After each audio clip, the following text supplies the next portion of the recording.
রায়পুর জঙ্গলে এক ছোট টুনটুন তার মাসি বিন্দুর সাথে বাস করত। টুনটুন ছিল বিন্দুর নিজের বোনের মেয়ে। এক দুর্ঘটনায় টুনটুনের মা বাবা মারা যায়। তারপর থেকে টুনটুন তার বিন্দু মাসির কাছে বড় হতে থাকে। মাসি, ও মাসি, তুমি এত সকাল সকাল কোথায় যাচ্ছ গো? কেন রে মা? আমি তো হোটেলে যাচ্ছি। আজ হোটেলের মালিক সকাল সকাল যেতে বলেছে, কারণ আজ যে হোটেলে হালখাতা। অনেক কাজ আছে রে মা, আমাকে তাড়াতাড়ি যেতে হবে। মাসি, আজকে আমিও তোমার সাথে যাব। আমি তোমার কাজের হোটেলটা একটু দেখতে চাই মাসি। না রে মা, আজকে না, তোকে অন্যদিন নিয়ে যাব। কেমন? আজকে হোটেলে যেয়ে অনেক ভিড় হবে, একটু বোঝ রে মা। আচ্ছা আচ্ছা, ঠিক আছে, আমি না হয় অন্যদিন যাব। কিন্তু বিন্দু মাসি কাজ থেকে ফেরার পথে আমার জন্য কিন্তু লিচু কিনে আনবে। কুহুরা গতকাল আমাকে লিচু দেখিয়ে দেখিয়ে খাচ্ছিল। কত করে চাইলাম, কুহু আমাকে একটা লিচু দে না রে, দিলই না জানো। বিন্দু মাসি, তুমি কিন্তু লিচু আনতে একদম ভুলবে না, বুঝতে পেরেছো? ওরে আমার পাগলিটা রে, এত মন খারাপ করতে হবে না। আমি তোর জন্য আজ অনেকগুলো লিচু কিনে আনবো। এবার খুশি তো? আমার বিন্দু মাসি আমার জন্য লিচু নিয়ে আসবে, কি মজা কি মজা। আচ্ছা বিন্দু মাসি, এবার তুমি যাও, দেরি হয়ে যাচ্ছে তো।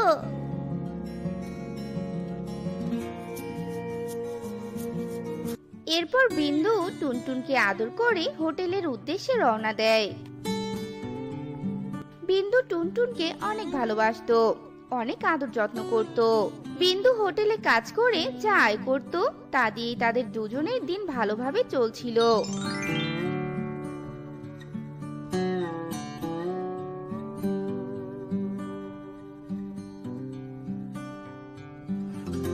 একদিন, ও বিন্দু মাসি, তোমার সাথে ওটা কি গো? চকলেট নাকি? আমার জন্য বুঝি চকলেট এনেছো? না রে মা, এটা কোনো চকলেট নয়, এটা একটা বীজ। কাজ থেকে ফেরার পথে রাস্তায় আমি এই বীজটা কুড়িয়ে পেয়েছি। আমি নিজেও জানি না রে মা যে এটা কিসের বীজ। বিন্দু মাসি, তাহলে একটা কাজ করো, তুমি একবার বীজটা মাটিতে রোপণ করে দাও। বীজ থেকে যখন গাছ হবে তখন তো এমনিতেই বোঝা যাবে যে এটা কিসের বীজ। তুই একদম ঠিক কথা বলেছিস রে মা, আমি তাই করব। এরপর বিন্দু তার বাড়ির পাশের একটু মাটি গর্ত করে বীজটা মাটিতে রোপণ করে দেয়। এরপর জল দেয়।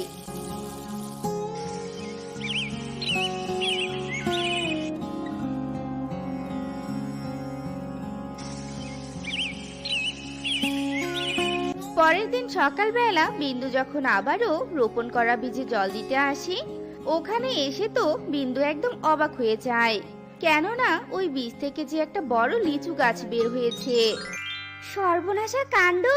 হে কি, কালকেই তো বীজটা রোপণ করলাম, আরে এক রাতে বীজটা থেকে গাছ বেরিয়ে এলো। তার মানে ওই কুড়িয়ে পাওয়া বীজটা একটা লিচু গাছের বীজ ছিল। টুনটুন, টুনটুন মা, দেখে যা মা, কি কাণ্ড হয়েছে। টুনটুন! বিন্দুর চিৎকার শুনে টুনটুন তাড়াতাড়ি সেখানে আসে।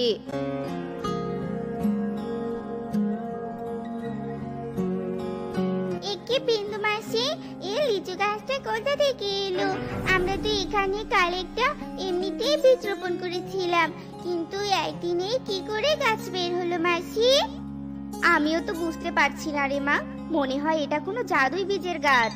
যাকগে, চল আমরা লিচু গাছের গোড়ায় জল দিয়ে চলে যাই। এরপর ওরা দুজন লিচু গাছের গোড়ায় জল দিয়ে চলে যায়।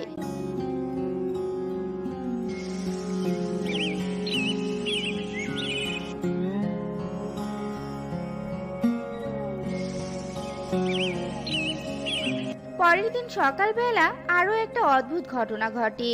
লিচু গাছে বড় বড় পাকা পাকা লাল লাল লিচু ধরেছে। এটা দেখে তো বিন্দু আর টুনটুন একেবারে অবাক হয়ে যায়।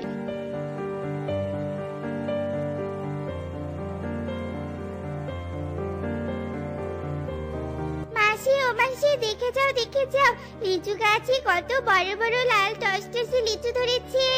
এমন গাছ ভর্তি লিচু যে আমি আমি কোনোদিনও দেখিনি মাসি।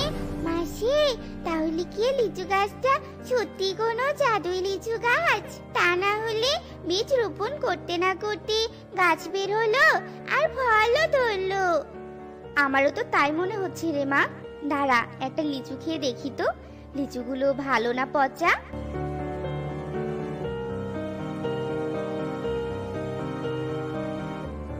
এই বলে বিন্দু গাছ থেকে একটা লিচু পেড়ে নেয় আর লিচুটা এক কামড় খেতেই দেখে লিচুর ভিতরে বীজের বদলে হিরে।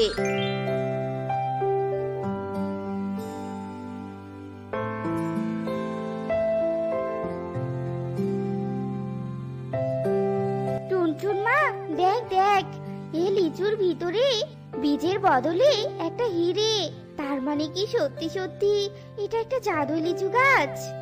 এমন সময় লিচু গাছে একটা মুখ ভেসে ওঠে আর লিচু গাছটা বলতে থাকে, লিচুতে বীজের বদলে হিরে দেখে অবাক হচ্ছে তো পাখি। আসলে আমি হলাম এক জাদুই লিচু গাছ, তাই আমার সব লিচুর ভিতরে বীজের বদলে হিরে থাকে। আসলে আমি এক তান্ত্রিকের ঝোলাতে বীজ রুপেছিলাম। ভুলবশত ঝোলা থেকে আমি মাটিতে পড়ে যাই আর তুমি ভাগ্যবতী আমাকে কুড়িয়ে পাও।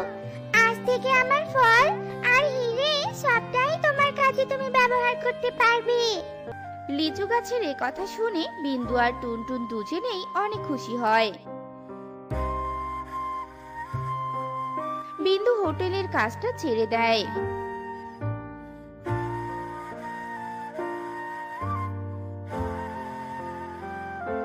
এরপর থেকে বিন্দু লিচু গাছের লিচু নিজেরা খেত আর লিচুর ভিতর থেকে পাওয়া হিরেগুলো নিয়ে বাজারে বিক্রি করতে শুরু করে।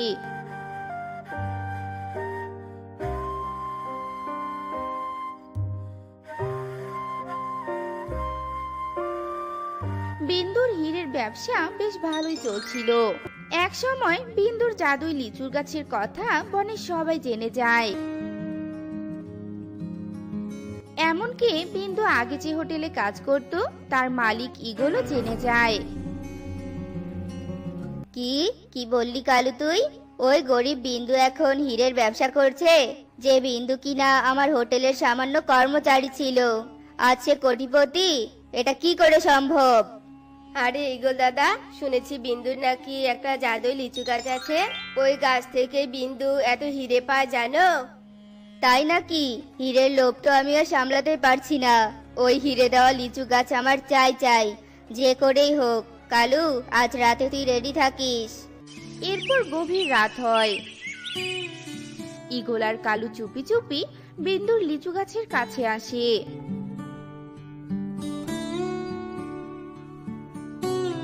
এই লিচু গাছ, এই আমাকে অনেকগুলো লিচু দে তো। যে লিচুর ভিতরে হিরে আছে আমাকে সেই লিচু দে। আমি অনেক হিরে চাই, অনেক। ও বুঝেছি, এই দুটি ব্যাটা আমার লিচুর লোভে এসেছে। এদের উচিত শিক্ষা দিতে হবে। লিচু গাছ এসব ভেবে জাদু করে লিচু গাছের পাশে একটা লিচু ঘর নিয়ে আসে।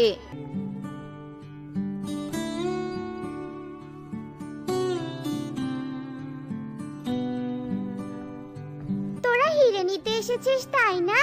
যা যা, ওই লিচু ঘরের ভিতরে যা, অনেক হিরে পাবি, যা। এরপর ওরা দুজন লোভ সামলাতে না পেরে লিচু গাছের পাশে লিচু ঘরে ঢোকে। লিচু ঘরে ঢুকতে না ঢুকতেই একটা বড় সাপ এসে ঈগল আর কালু কাককে দংশন করে মেরে ফেলে।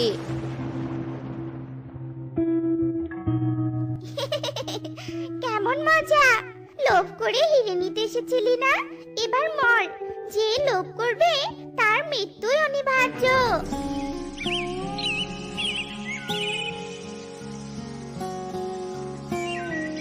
পরের দিন সকালবেলা বিন্দু আর টুনটুন লিচু গাছের কাছে লিচু পাড়তে গিয়ে তো একদম অবাক হয়ে যায়। বিন্দু মাসি, ওই দেখো দেখো কি কাণ্ড দেখো! লিচু গাছের পাশে লিচু ঘর। এই লিচু ঘর তো আগে ছিল না।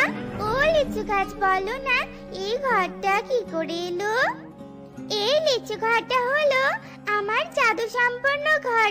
যারা লোভ করে আমার দিকে আসবে, আমি তাদেরকেই এই লিচু ঘরের সাহায্যে মেরে ফেলবো। এরপর থেকে বিন্দু লিচু গাছের সাহায্যে সুখের দিন কাটাতে থাকে।